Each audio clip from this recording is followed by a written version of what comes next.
Going on, the headline in our today's OurCrowd newsletter says the SVB crisis rocks the tech world. And now we're speaking about the crisis with OurCrowd CEO Jon Medved. Jon, how badly has it rocked the Israeli tech world? Well, it was a very, very tumultuous week we just went through.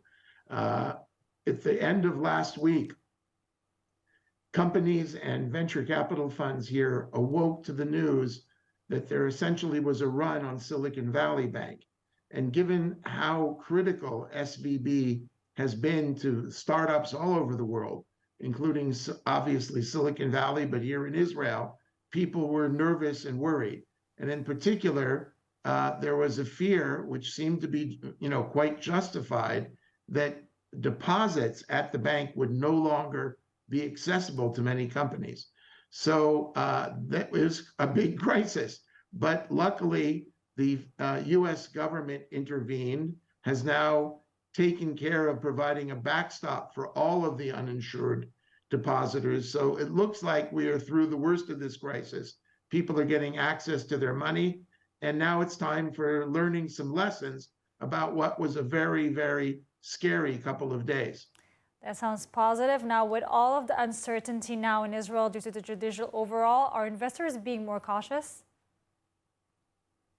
Look, I think that investors worldwide are more cautious now. There's been a significant downturn in the amount of tech investment, somewhere between 35 to 50%, depending upon who you're listening to, but a significant drop. Also, tech valuations, both of public stocks and private companies have gone down. So that's enough to sort of slow people down. Certainly, the geopolitical situation globally, whether it's the war in Ukraine or supply chain issues, or certainly inflation, don't help. And, political crisis in Israel doesn't make it any better. For sure. Now, have any of the Israeli high-tech companies you invest in indicated they may relocate out of Israel? No, not one, thank God.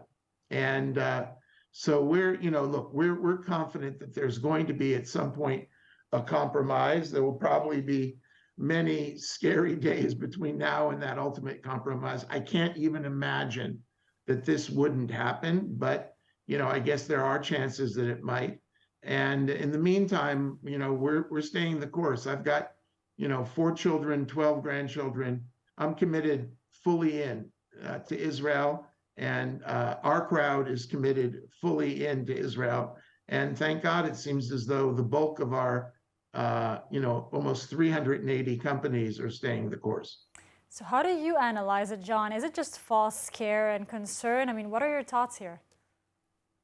Well, look, this is not false. There is a great deal of concern and trepidation about Israel's future as a democratic and strong democracy, which has been its hallmark.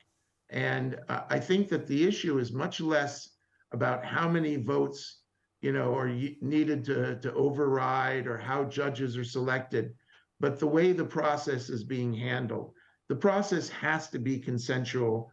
President Herzog is spot on, and I support his call for dialogue and coming together. This kind of really constitutional change cannot be done with one side forcing the other. The country is very much split, and we need to come together to figure out a new way forward.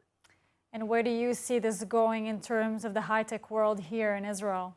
Well, look, I think that high tech here is the country's national business, thank God. It represents about 54% of our total exports, represents about 25% of our tax revenues, 10% of our national workforce. It's really the beating heart of the Israeli economic locomotive, which has been the envy of so many countries abroad. And the high-tech community as a whole, I think, is very much worried about instability and about political conflict, and wants to make sure that Israel stays a strong democracy. So this is an issue, and there are many, many high-techistim who are in the streets protesting. And my hope is that this leads ultimately to not just dialogue, but compromise and creation of a consensus regarding how Israel will continue as a democracy with some changes made in the legal system. We're hoping for that too. Now, something a little different. At your recent OurCrowd summit, there were potential investors from the UAE and Jerusalem.